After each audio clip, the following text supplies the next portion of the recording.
Welcome back, guys, to Trails of Cold Steel 4, where last episode we faced General Craig and Lieutenant Colonel Nihon in battle as the final part of their test, with our prize for victory being Princess Alphin's and Titus' freedom from the government's clutches. With Class VII emerging victorious, they parted company with the 4th Armored Division leadership on good terms, with their hopes pinned on our success. Now, with another Merkabah free day taking place with bonding to do, we started with Altina's as she snuck off to Ymir to try to stop an attack that was on its way. With Rean arriving to make the save and Lecter pulling the troops back, Rean got across to her how he couldn't lose Altina too. Now we continue our Merkabah sweep.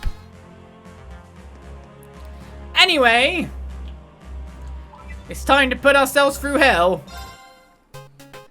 Bum bum! Doom! Doesn't help that I'm bad at it in the first place. Let the game begin!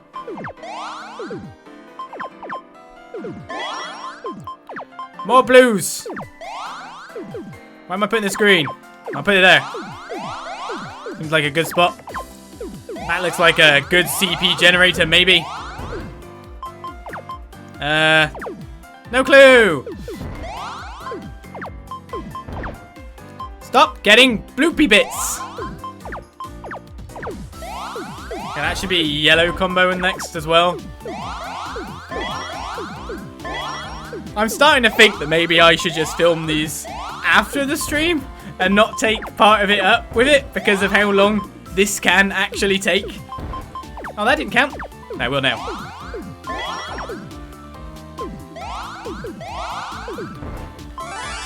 I don't know if that's going to be... Oh, she did defend it. I don't know where to put that one. Well played. It took 30 seconds! You would all those for his first victory bonus. The best! Alisa, now don't beat me at Vantage Masters, pretty please. Hey, you play Vantage Masters, right? If you have the time, what do you think about challenging me? Alisa. Of course, I didn't know you played. I saw new Class 7 playing and I thought I would give it a go. It's become popular with the 4th Development Division recently. In that case, you wouldn't want to be the only one not playing, huh? We should have a game or two together. That would be great. You can now play Vantage Masters against Alisa. Seeing Angelic at the helm of the ship reminds me of our time on the Courageous. We were all pushing so hard back then, but now we have to work even harder. Yeah. I must have just been able to get it because I did go to make sure I got 400 before I went over. Of course, she'd been able to defend 3 lines, but maybe it just screwed her up. I don't know. Right, we're not going to begin match yet because we should look through the deck again. Most of our Heaven cards are 4 cards, but we've now got a Multamis on the list. Which would be kind of a sexy card to have in play.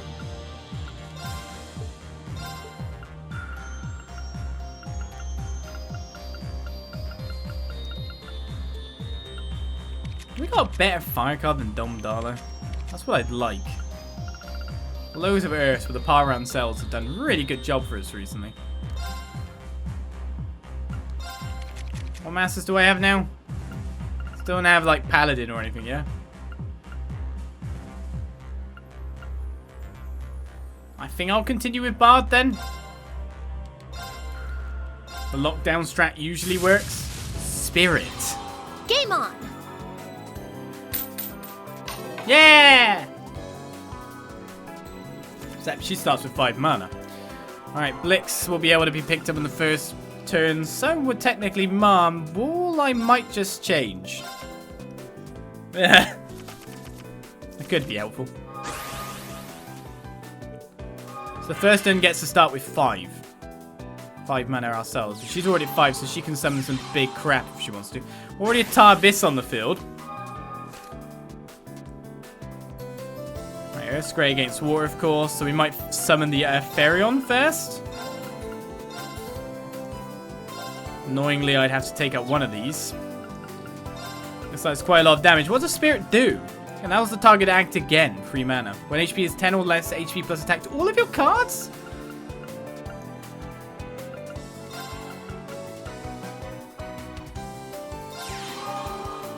Right, 3/3 ain't bad. Still have 2 points, but I can't really cast anything at this point. I can't even cast anything there. So really, it's just taking down the one card I can do. You didn't make a wrong call. You're just starting the game. I can always medic, but I'll keep that for now.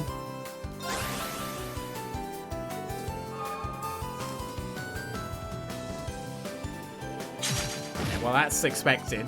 That card is basically out front for a little bit. Oh, so you can make the same card act again. You can make any card act again. That's 6 damage. That's pretty tasty.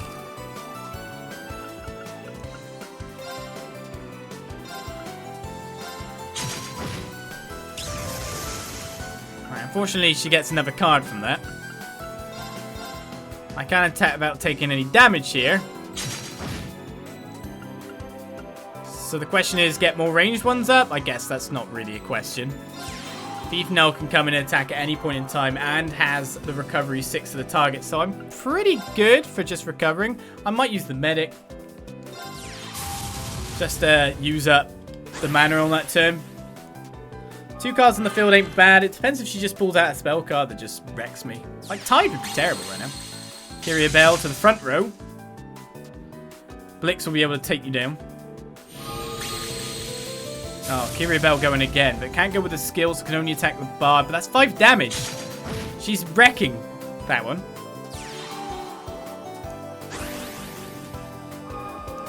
So I need a card that can go at the front or defend me. Paramount Cell can do that.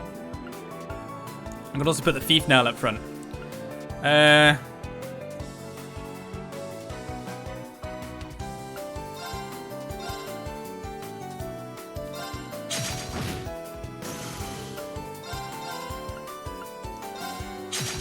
See, the annoying thing is you still got 3 cards in the hand, regardless of what we've done. Alright, if I move you here, the Paramount Cell comes out here. The Thief now comes out over here, which means it's attackable. But it can move to the Magic Crystal and get another heal on the next turn.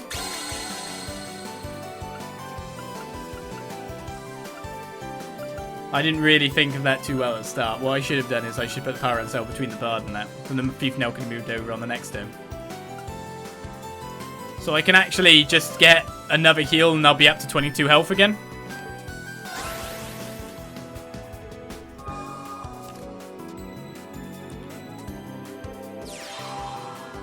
Ooh. Nept Juno.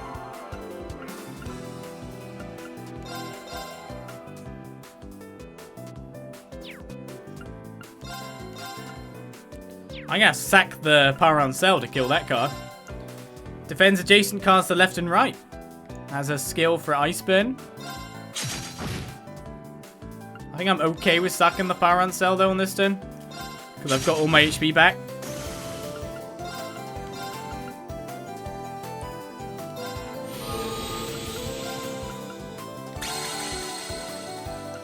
And from this turn onwards, I can choose to start sealing.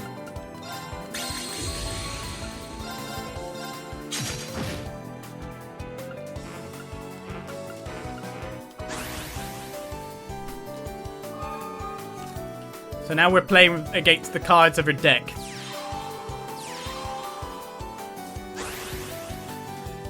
It's just like watching the cards come out here. Unvevle.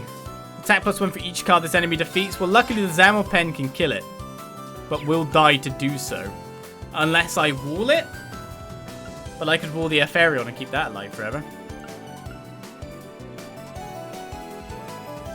Also, I could choose to seal it on this turn and do some other stuff. Bring in the mom. And I think just letting it die is fine.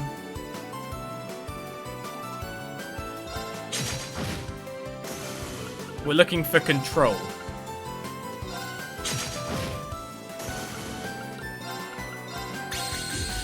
This gives us quite a bit.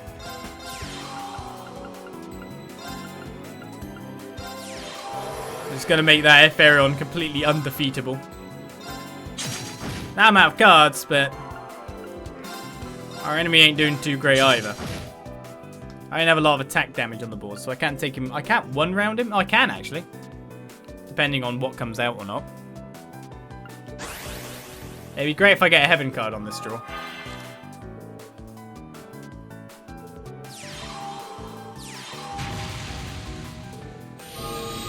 What happened there? Oh, okay.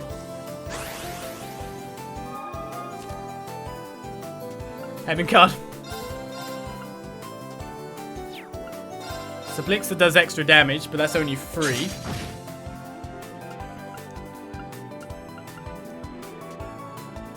Two damage to a row of enemies.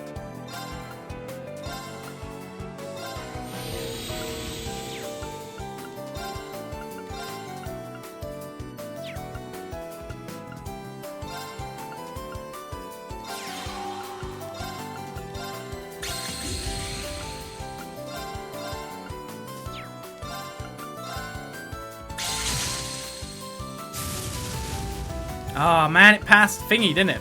Forgot about that.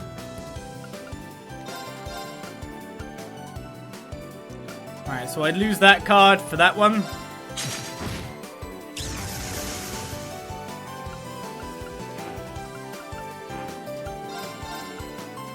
I forgot about that little added extra there. The Fivenal's still alive though. Oh, I forgot I had you. Whoops. You were the one who's supposed to take out the other card. Whoops. Oh man, I messed up that turn. Yeah, I could have won that room.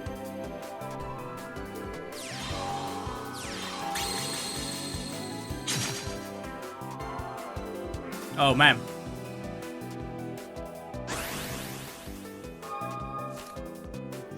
Another Blix. Problem is this guy. So I don't do any damage to it. Unless I seal it.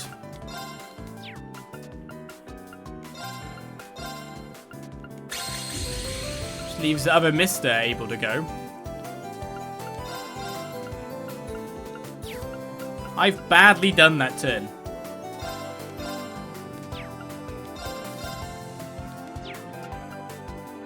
But anyone can attack into it now without losing too much HP.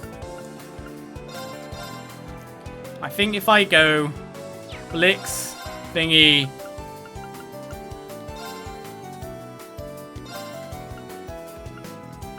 because I can't kill it with any of my front row cards.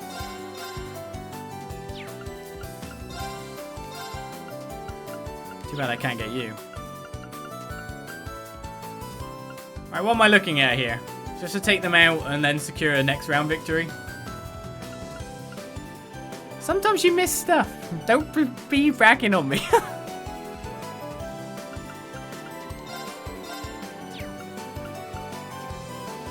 Yeah.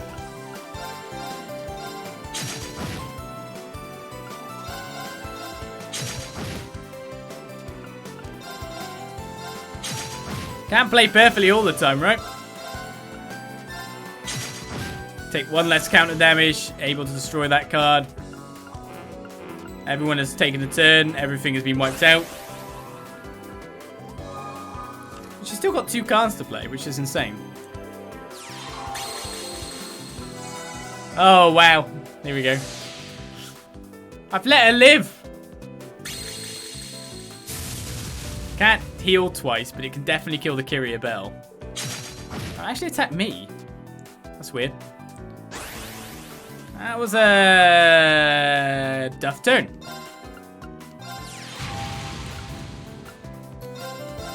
Pretty much.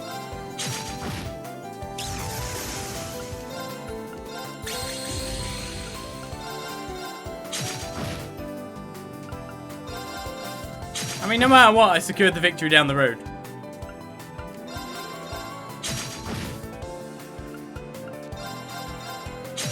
Just took 2 more turns. One more time. I always play with the mindset of total non-action, yeah. Before I kill the end card, every card needs to be off the board. That's how it works. As we get the Un Viviel. A little bit more bonding. Yep, you gotta say, oh, you complete transmute cards. You're the best, Rean. I'm like, yeah, I am. Boost my ego. We beat Pom, we beat Vantage Masters, and there's no more Pom or Vantage Masters. What's the matter, Emma? You've been sighing a lot these days. Have I?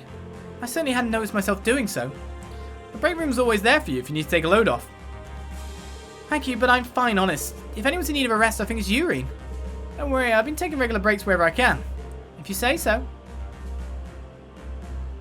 I know how you feel, Emma.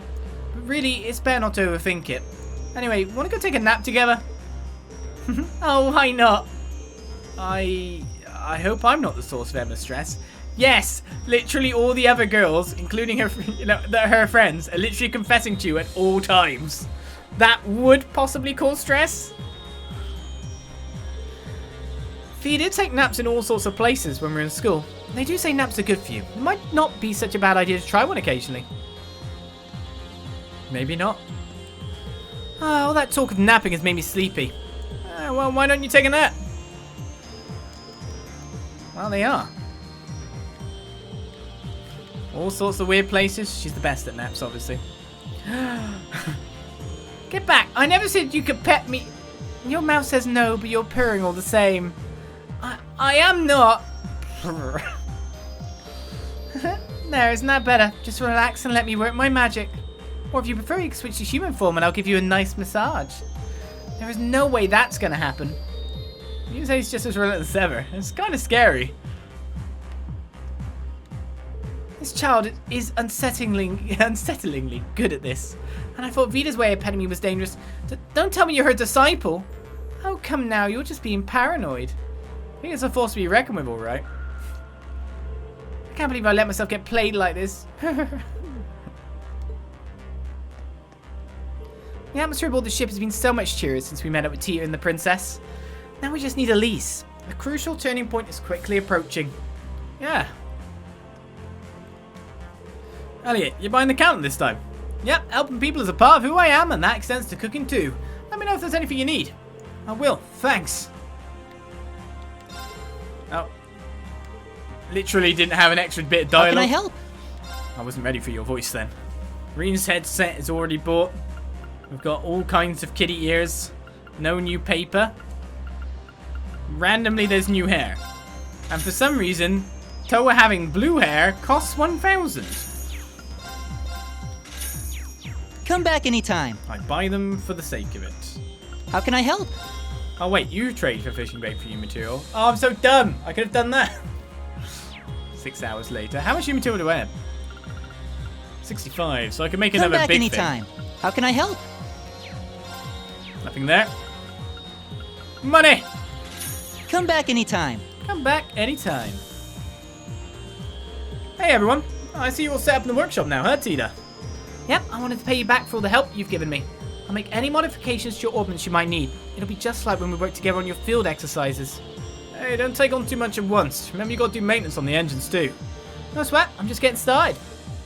That's great. Just don't push yourself too hard. Oh, you two really get each other. Though I guess it makes sense after all the intense battles you two have gone through together. Yeah, well, I get the feeling we could have avoided a lot of those battles if Tita here didn't charge Ryan without thinking so much. Huh, what about all the times you were too much of a hothead to back down from a fight? Okay, I guess we're both as bad as each other. But I figure that's part of why we make such a great team. Yeah, you're right. Ooh la la, isn't that sweet? I think someone's got a little crush. Yeah, I can feel myself getting bashful just watching them. Still, pretty lovey-dovey, aren't they?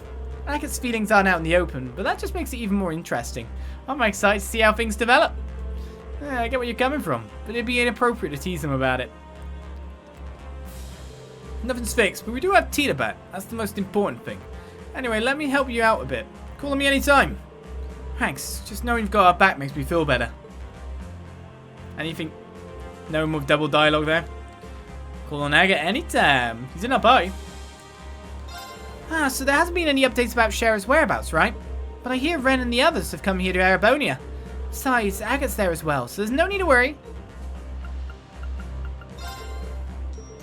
I do wonder, can we make new X-Orbs now? She'll help! Really loudly. I can always make some of these other X-Orbs. Still don't have the EP one, but I can make the crit one.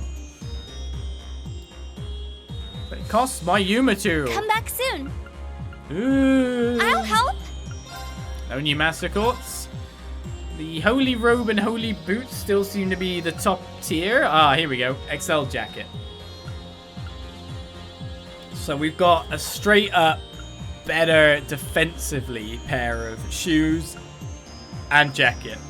But we lose the evasion. And movement. Oh, that sucks. Oh, let's buy the Kenju Naha!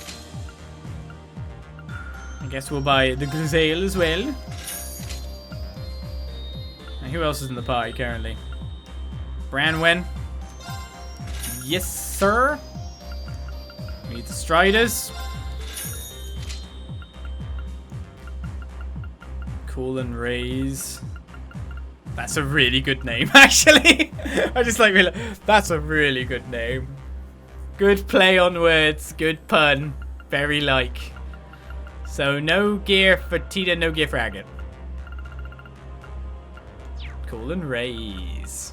Come back soon. Yes. Right, so Kojo no Tachi. We'll make that. The Avalanche. It's still an arts rifle after all. With nice 110 ATS. That for you. And Avenger here. See, that's where the actual bonuses come for Elliot over Altina, isn't it? It's the blimmin' weaponry.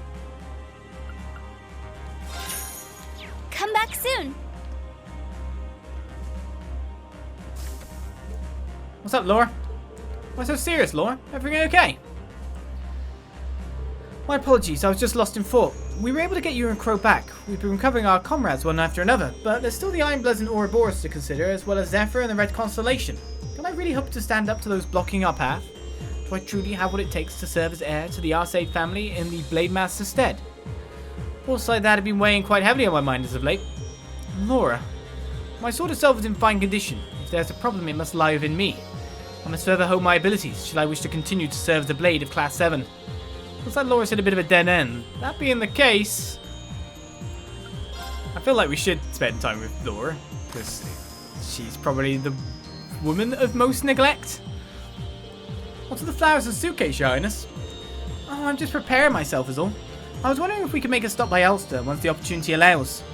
I see. Prince Oliver's childhood hometown. A state funeral for the victims has already been performed in Heimdall. Their remains, however, were completely incinerated. Though the grave itself was quite extravagant, it's actually empty. No matter how I thought about it, I just couldn't picture my brother's soul lying to rest there. I'd just like to go back to his old home just once, to lay some flowers there. Your Highness. Oh, it's just a personal whim of mine, really. We could talk more about it when the time is right. I should instead be thinking about what kind of contributions I can make to the ship, shouldn't I? Remember, I'm a member of the crew before I'm a princess. Don't hesitate to assign me my fair share of the work. Prince Oliver's childhood home, huh? Maybe we should pay my respects too. I guess Rean hasn't as of yet, but the others have. So Ash, I hear you're pretty hot stuff back home. But don't get carried away, you still got a lot to learn about gambling and women both. Well, hey, I know I don't got as much life experience as you. I mean, you've done some pretty crazy stuff. As Crow, as Sea, and as Siegfried.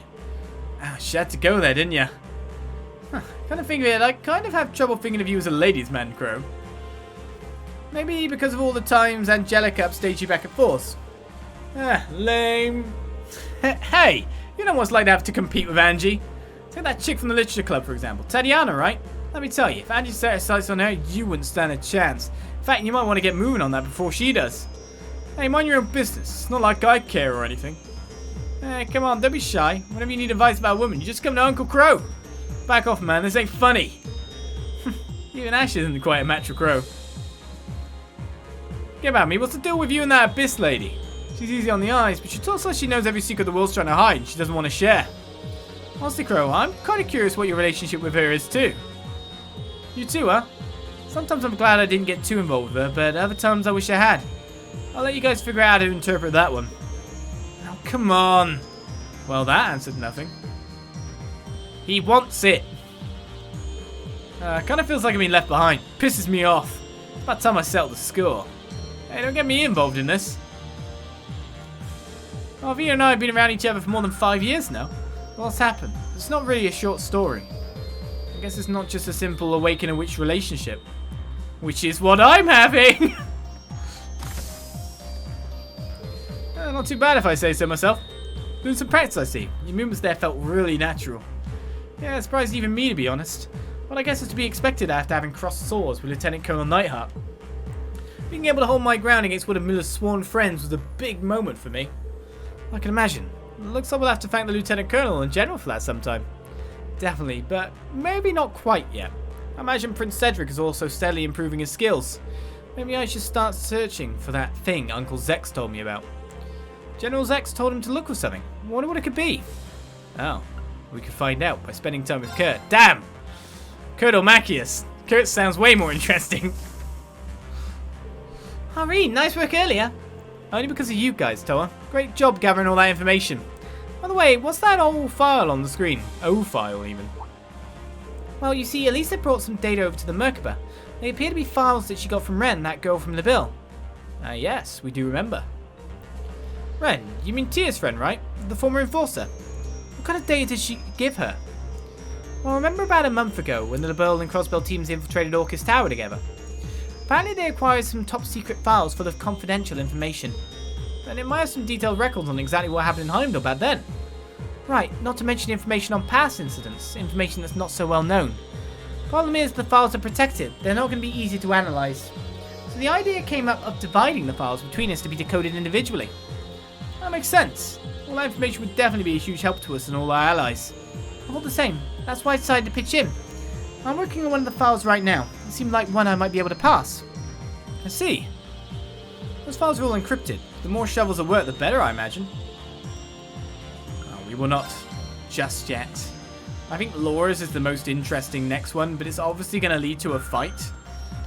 Wouldn't you say? It feels like it. I'd be losing... How much evasion would I be losing from taking this extra gear, by the way? I'll be losing speed, too. I'll help. She'll definitely help, that's for sure. Yeah, I'll be losing speed and thingy. And I don't know if down, like, in any of the actual shops, there would be a good, better stuff. You know what? I'll buy it for Rean. And just let him have more actual defense. In case going into a fight with Laura, who has a really big blooming sword. So, if it does end up in a fight, which, let's face it, it probably will. I don't get my head smashed in too much. I kind of fell there.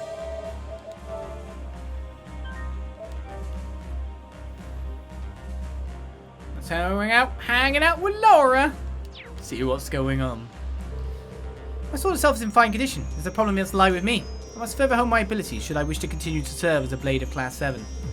Looks like Laura's hit a bit of a dead end. That being the case, let's get beaten up by Laura! Right, maybe we could try there. Would you like to go down to the surface with me, Laura? Oh, whatever for. You're intent on polishing up your skills and I think I know the place. It just might help you shake off any stagnation you're feeling. Very well, I can't say no to you. So where's this place exactly?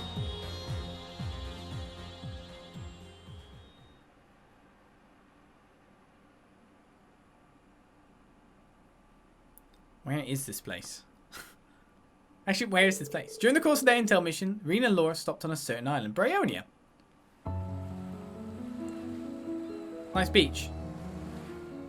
Bryonia, the same place you settle things with Crow. I suppose this would make an ideal training spot. Yeah, and it's uninhabited too, so we don't have to worry about causing damage if we go all out. I've trained alone in the mountains before, but having a whole island to myself would be new. Could be went here back when we were students. I doubt anyone will find us here. It's perfect. Now we should set up camp so we may begin. First we need to establish a base camp, build a fire, and find a fresh water supply. That's good. Let's do it. When are you training? Staying the night, are you? Laura and Rean began their training trip.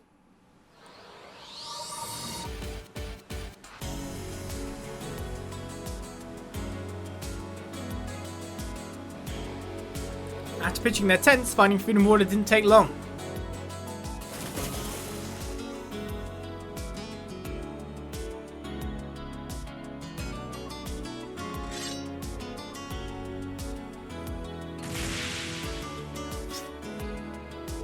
With preparations finished, they were able to devote themselves to improving their skills.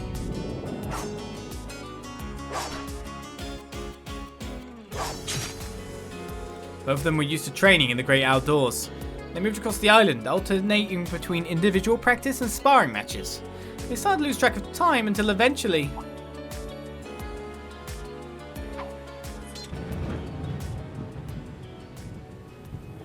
Time to huddle in a tent.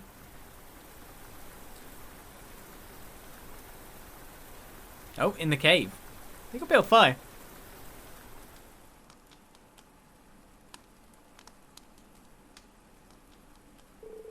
Sheesh, I could have sworn the forecast said it would stay dry.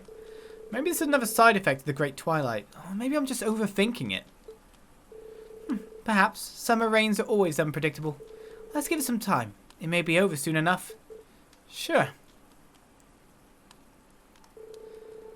Some time away to train was just what I needed. Concentrating on nothing but swinging my sword has done wonders for clearing my head. I doubt this will be enough to overcome the uncertainty in my blade, though. Right. This is about about your dad. Yes.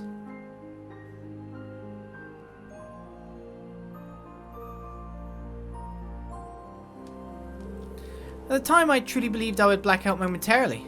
I felt so powerless, as if the ground had been pulled out from under me. The idea that I was only a burden to Emma and Gaius, that I could not save you or Milliam, it was almost too much for me to bear. Laura.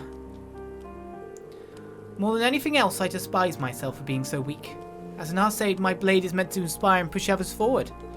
But I was unable to do it. I couldn't even come close to my father's legacy. I knew how much Elisa and Eustace must have been suffering, but I couldn't do anything for them. Rean, I truly admire you for deciding to undergo the rivalries. Everyone in Class 7 is working so hard in their own way. Even Crow is breaking free from his own past. I'm surrounded by people with so much determination. I feel like I'm the only one who isn't doing enough. So much for being the Radiant Blade Master's daughter. Have I only been riding on the coattails of my father's renown all this time? Am I truly that weak? When I consider this, I only want to run and hide from it all. This must be what it is causing my lack of resolve. Is that right? You know, Laura, you and I are really quite alike. Huh? When I was being held in the workshop, I spent so much time cursing my own weakness. Everything had gone so wrong and I felt like it was all my fault.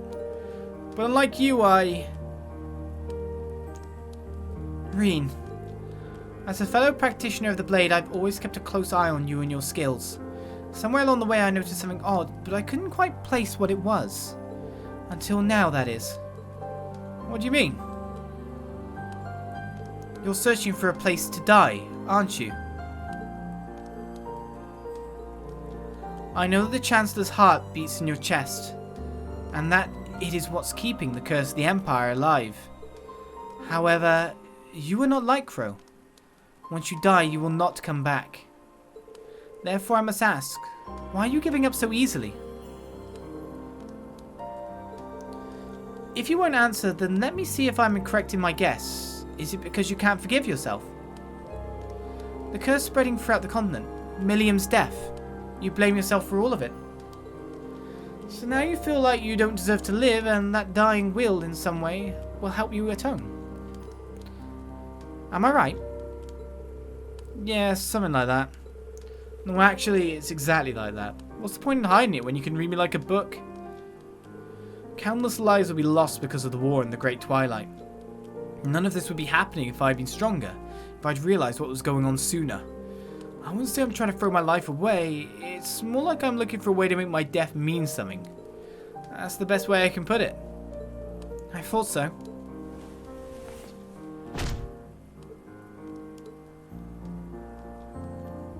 This may sound strange, but I'm happy you told me.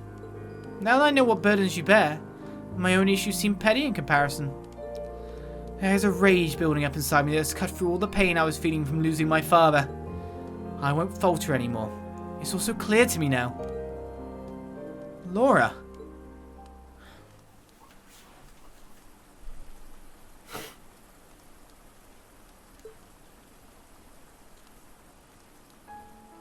And that should speak for itself. I'm no different than Elisa and Emma. Fee as well, I suspect. Though it may seem strange to hear me say it, I too have feelings like this. And when I'm with you, I can hardly contain them. The path of the sword has brought us together, and I'll do whatever I must in order to prevent that from changing. Laura. Thank you. I feel a little better now. And you know, I was thinking this trip was about me cheering you up. I guess the best either of us can do is to accept our mistakes and try to get on with our lives. Yes, but not only us. Why else do people band together and encourage growth from one another? I will endeavour to not let this weakness of mine hold me back. You must do the same. There may be others you wish to be with instead of me, but could we stay like this just a little longer? Of course.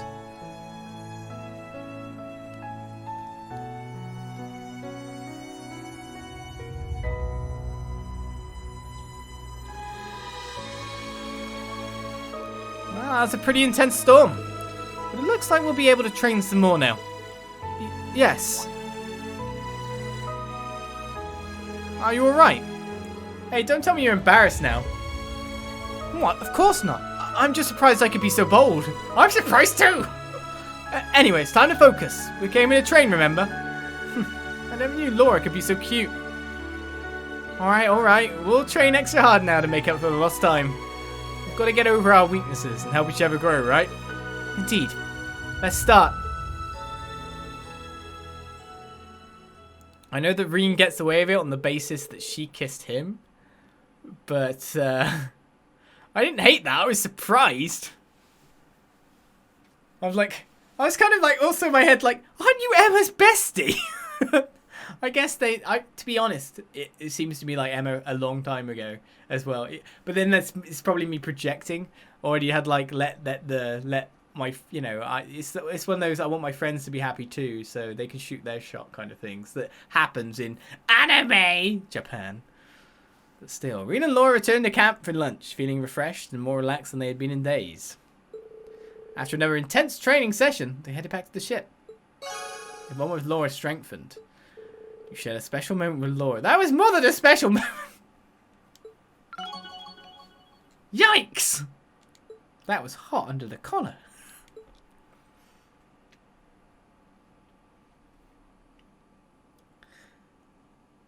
I can't believe that went that far. Compared to the other ones we've seen thus far. That was a character note as well. Yikes! I mean...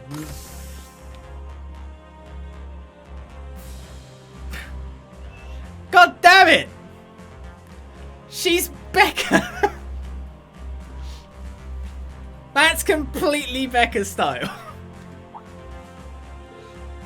Rean, thank you for helping out with my training earlier.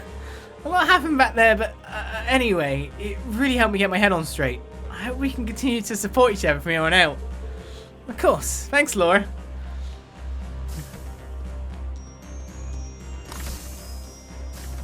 Yeah, that would legit make me swoon. I'm not even kidding. That you could see I'm a bit whew.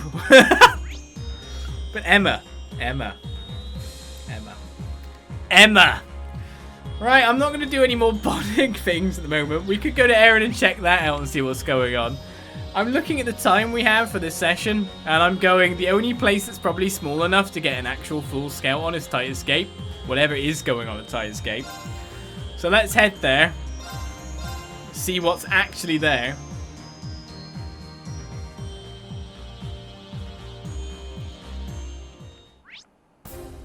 Okay, there's an event. There's an extra. Is one of our quests at Titus Gate?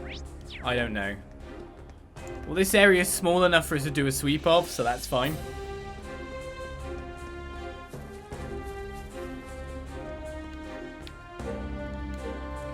And with that, this caterpillar track should be good to go. But I still have 20 more than I need to switch out. Seriously, how harsh are their field exercises? Well, that... Okay, no extra dialogue there, but they definitely have new dialogue at the very least.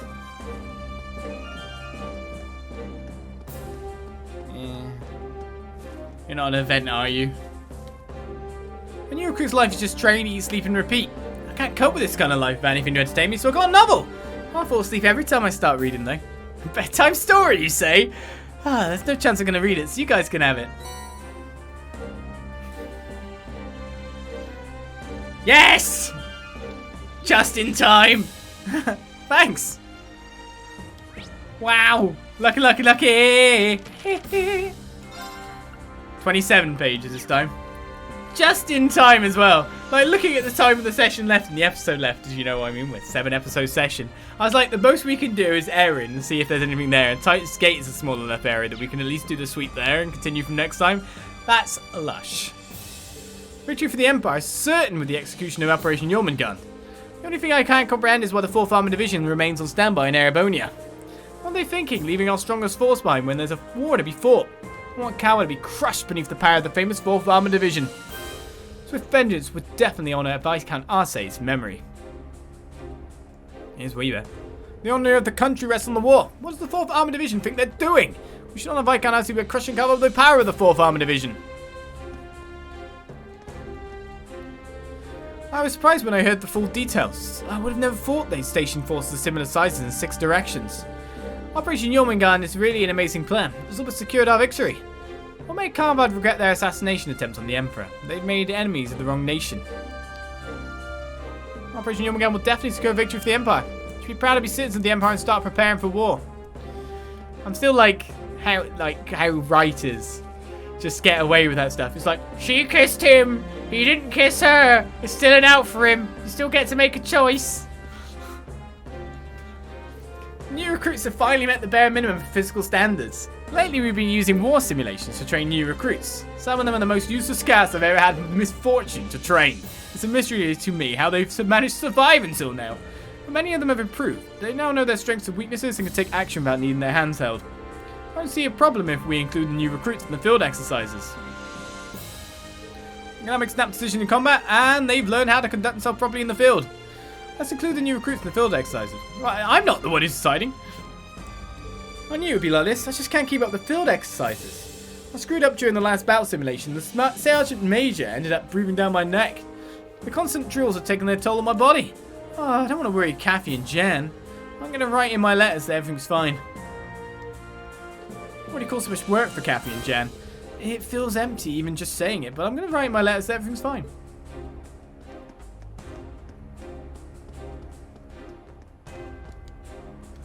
The 1st Armored Division and 16th Armored Division are both here.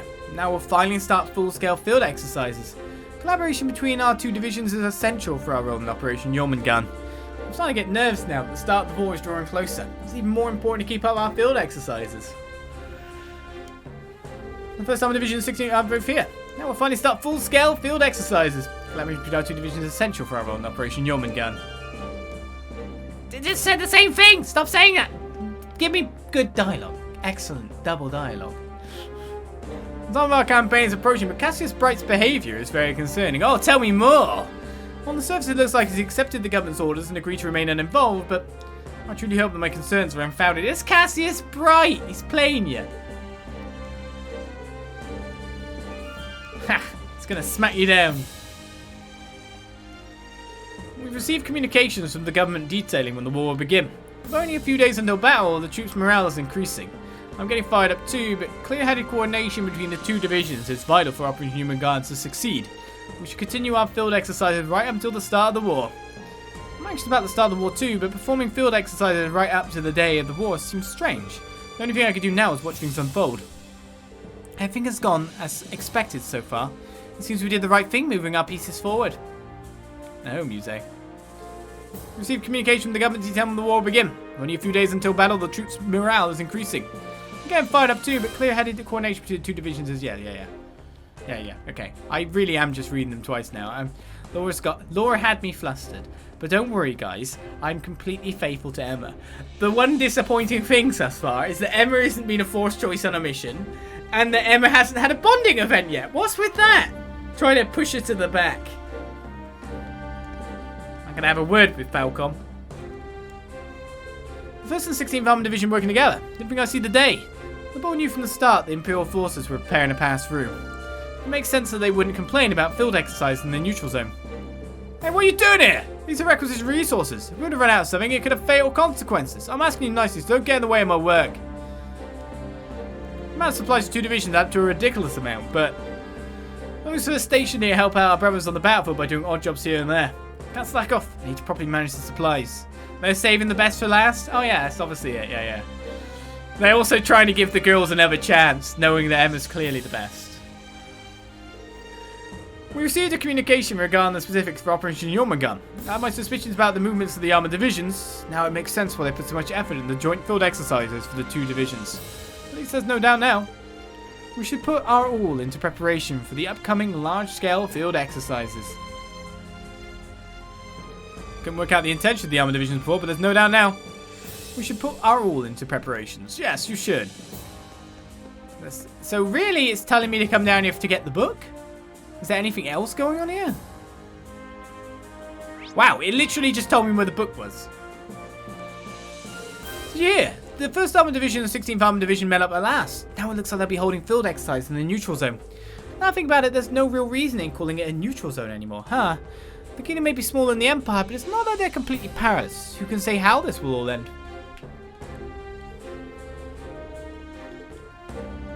Yes, the field exercises must be down to Operation Jormungand somehow. You can hear the restless footsteps of the soldiers traversing the wall. Could it be that the dawn of war draws ever closer? I can't do anything myself, but I really hope it won't be like the 100 Days War. I just wish there was some way that I can be of assistance to the troops. Oops, I didn't mean to say that out loud in front of visitors. We have few visitors coming to the gate. It's become almost deserted. We pretty much have our full attention. Please eat your fill. Your full? I will eat my full. All the full. I can make that myself, right? I don't know anymore. Buy it for safety. Right, so that is the sweep then. Let's warp to Erin. Fairy Spring. See if there's any new positions of people there. No, everyone's still in position as normal.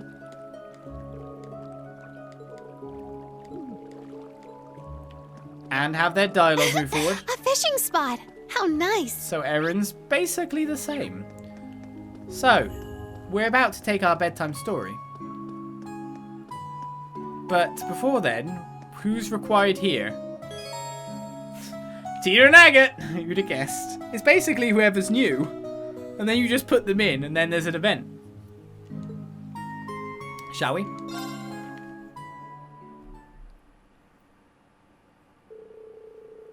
Rean and the others enjoyed the hot springs and took their time resting in the village.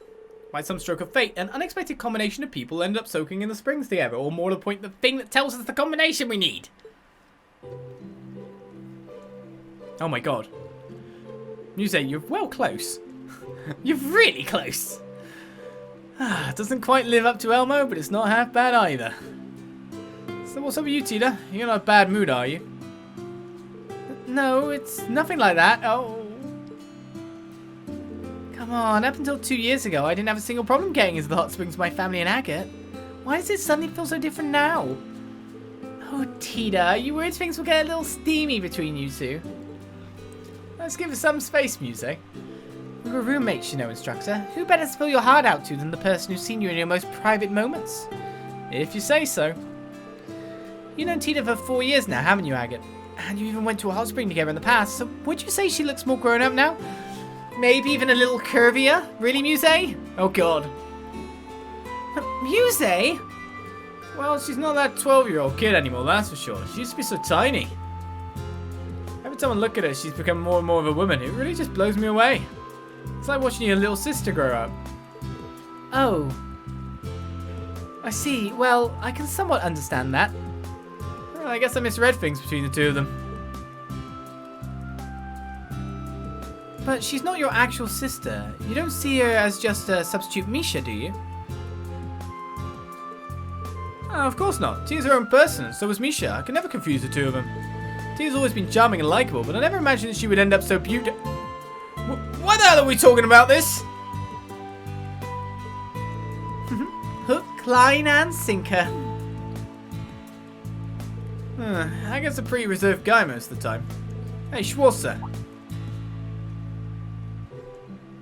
Look, I really owe you one. For watching over Tita, I mean. I've got to pass my thanks along to Herschel and Orlando too, of course. Don't mention it. We've been just as grateful to have Tita around. Keep putting her to work. It's a good experience for her. Just one thing. Make sure she doesn't start dating anyone trashy or anything like that. And when it comes to all you Class 7 guys, no more mixed bathing with her. Got it? I'll keep that in mind. So, you do have an interest in her, huh? Sorry, I didn't catch that. No need to repeat yourself either.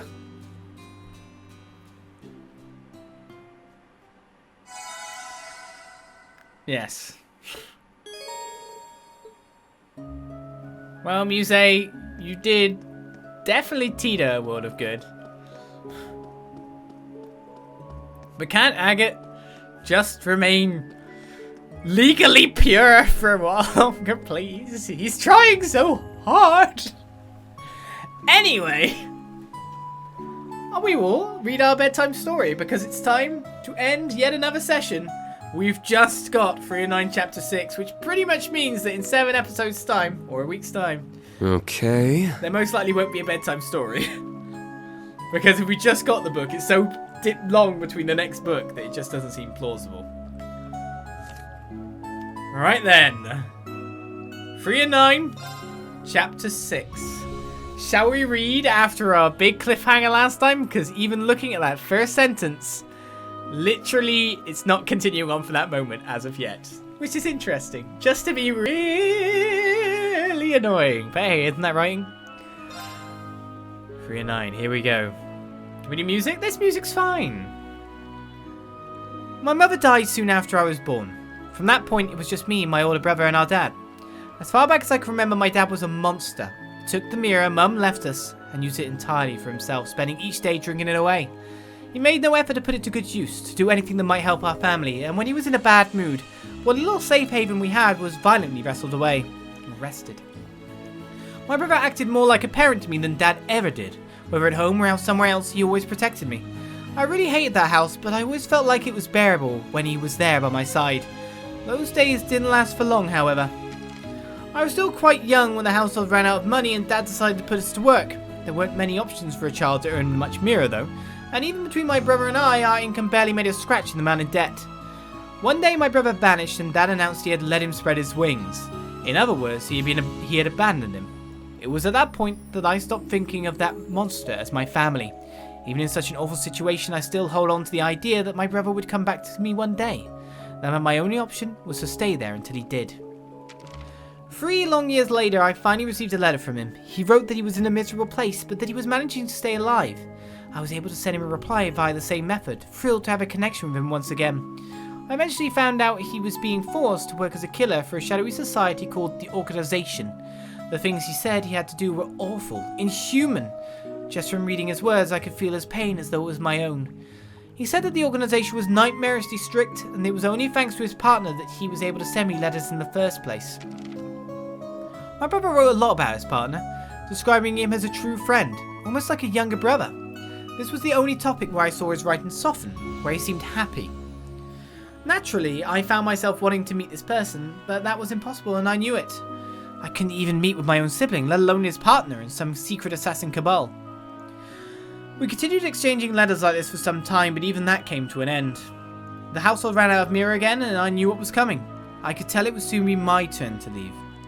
I wrote my brother telling him as much. He wrote back telling me that he and his partner had decided to escape the organization. I could sense from his words just how resolved he was to do it. He followed his declaration with a promise to come for me, to get me out of that hellhole of a home. What followed, however, at the very end of this letter was a grim note. If this escape somehow is in failure, I'm going to prioritize my partner's life over my own. If it comes down to it, I'll sacrifice everything to make sure he at least gets out of here. You can trust him. If anything happens, you can rely on him to help. That was the last letter I ever received from him. In the end, he never came back for me, and our dad kicked me out, just as I thought he would. He had become a slovenly mess. From the look of it, he had got himself addicted to some especially nasty substances, the kind that tend to drain one's finances. I knew they were destroying him physically as well, but I had stopped caring long ago. I was done with that disgusting scumbag I once called my dad. I used an intermediary to secure an opportunity to join the organization. It was right as I was entering training that I learned of my brother's death. I was told he was killed by his own partner. It was then my world began to fall apart. I threw myself headlong into my training, not thinking of anything else. I was distraught, trying to escape reality however I could. I ignored everyone around me, and even myself. I let my soul slip into hibernation and fully assume the role of one of the organization's tools. During the day I would follow orders, not thinking for myself, but then night would come and I'd have nothing to distract me. My mind would be tormented by thoughts of my brother's passing. The realization I was now truly alone in the world shook me, as did the notion that my hands would soon be irreversibly stained with blood. Once the fear set in, there was no escaping it, and I gradually lost the ability to sleep properly. The body does have a limit, of course, and I'd eventually fall unconscious for about an hour a night. 2, if I was really lucky. But it wasn't sleep. Not really. It was far too shallow for me to physically or mentally recover much, and what little rest I did get was plagued with nightmares. Even after I had woken up, these bizarre, horrid sensations remained. A year passed like this, with no improvement whatsoever. Despite that, I was able to graduate from the factory at an exceptionally fast pace. That was when I finally had a chance to meet him, the boy who would fall alongside my brother as his partner. He just finished his own re-education, a consequence of betraying the organization. As fate would have it, we were assigned as partners. He was the one who had stolen my brother from me, so I resolved to despise him from the moment we met. I quietly kept a close eye on him, observing each and every one of his movements. Before long, though, something unexpected happened. Perhaps all of my pent-up fear and exhaustion had finally boiled over. Perhaps it was just my instincts telling me the truth I had been ignoring. Whatever the reason, one day we were out on a mission and I found myself able to sleep when I was next to him. I mean, actually sleep. Deeply and soundly. For the first time in an entire year. There was something about his presence that gave me a sense of security. It wasn't like how I remembered feeling being next to my brother, strangely enough. When I woke up from this much needed rest, so many things came rushing back. Suddenly, without warning, I found myself bawling. And as those tears came pouring out, the chains that had sealed away my heart slowly began to loosen. I started feeling human again. I could feel my emotions for the first time in what felt like an eternity. As soon as he saw me crying, the boy quickly came over to console me, but that just made me sob harder. I quickly discovered my new partner really was the person my brother wrote so fondly about. Blunt and a little awkward, but overall a deeply kind person and very thoughtful partner. Despite being shackled to the organization and forced to kill for years, he had yet to fully surrender his humanity. He did seem to be bearing a great sorrow, one far more intense than anything my brother had described. I could tell he wasn't the kind of person capable of betraying and murdering a friend to ensure his own survival. Given my brother's letter, it wasn't hard to work out what had really happened. After making their escape, the two were backed into a corner and their prospects were grim. Rather than both of them being killed, it was better that at least one of them survived. The only way for that to happen was for one to kill the other, to gain forgiveness in the eyes of the organization. My brother knew his partner would reject the idea outright, and that even if he did accept it, he would insist on playing the part of the sacrifice. I was absolutely sure of that much. That's why my brother ended up feigning betrayal in order to get his partner to fight back and ultimately kill him. It was a plan that would spare his partner's life, but also deeply scar him in only the way an unexpected betrayal could. From that point on, being near him was the only way I was able to feel secure enough to sleep, and sleep I did. Every chance I got. Midday, during our missions, if there was even the slightest opportunity, I was out like a light. After all, I needed to catch up on the years of rest I had been robbed of. It was a truly surprising turn of events for me, to say the least. I soon learned the boy was tormented by constant nightmares. I imagine the incident with my brother played a big role. There were so many moments where I saw how he was suffering and wanted to tell him the truth, but I would always stop myself for the last second, telling myself the time wasn't right. Our missions occasionally called for performances of a sort to deceive Onda, because he was always pretty terrible at it. Yeah. It was hard to say why exactly that was, though.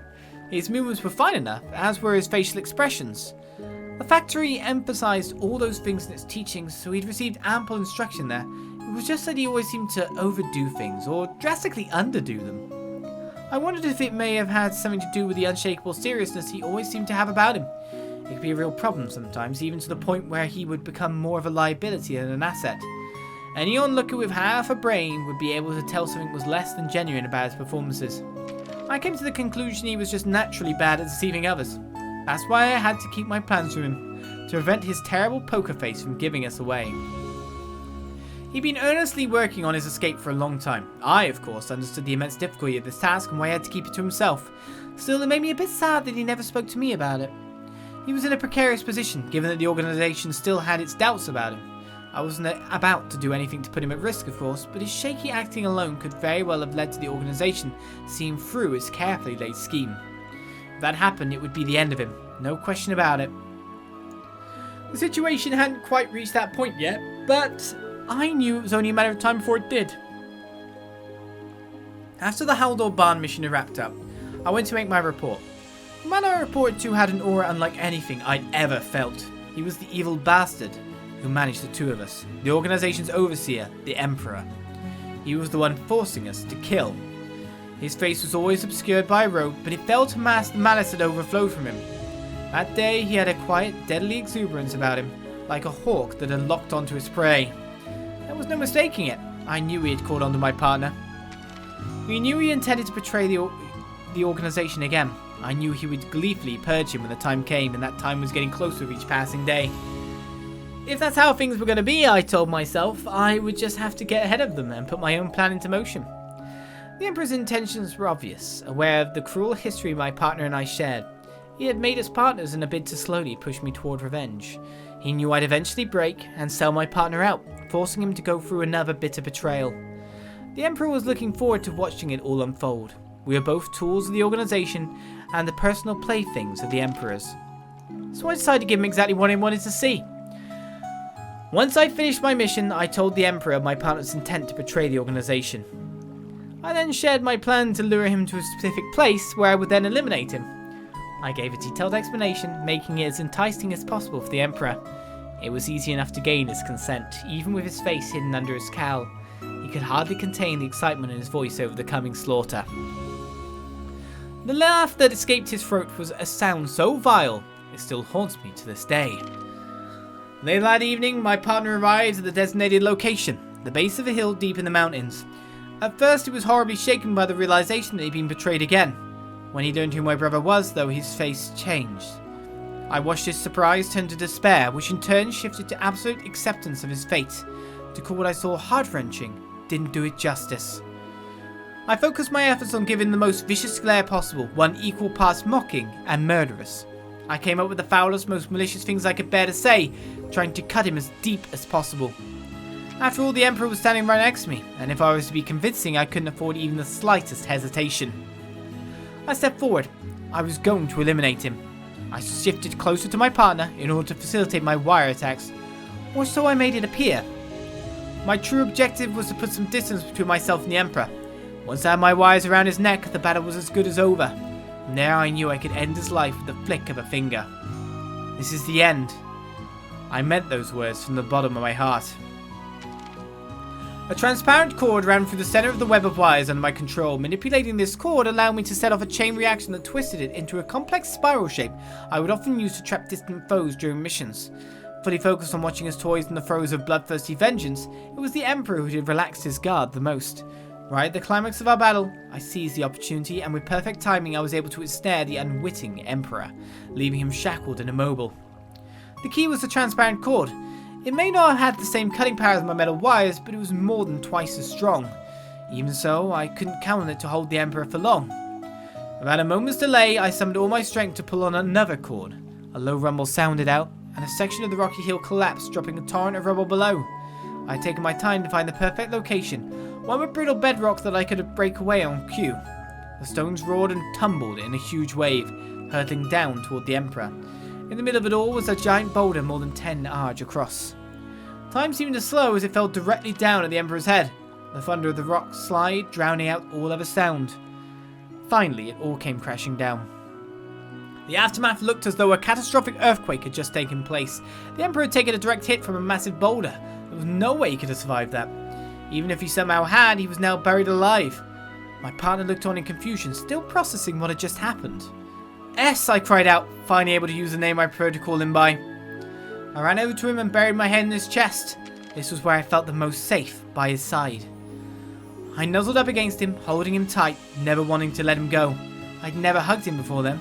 I'd always been too afraid to do so. "I'm so sorry I said those horrible things," I sobbed. "I'm sorry I couldn't tell you the truth."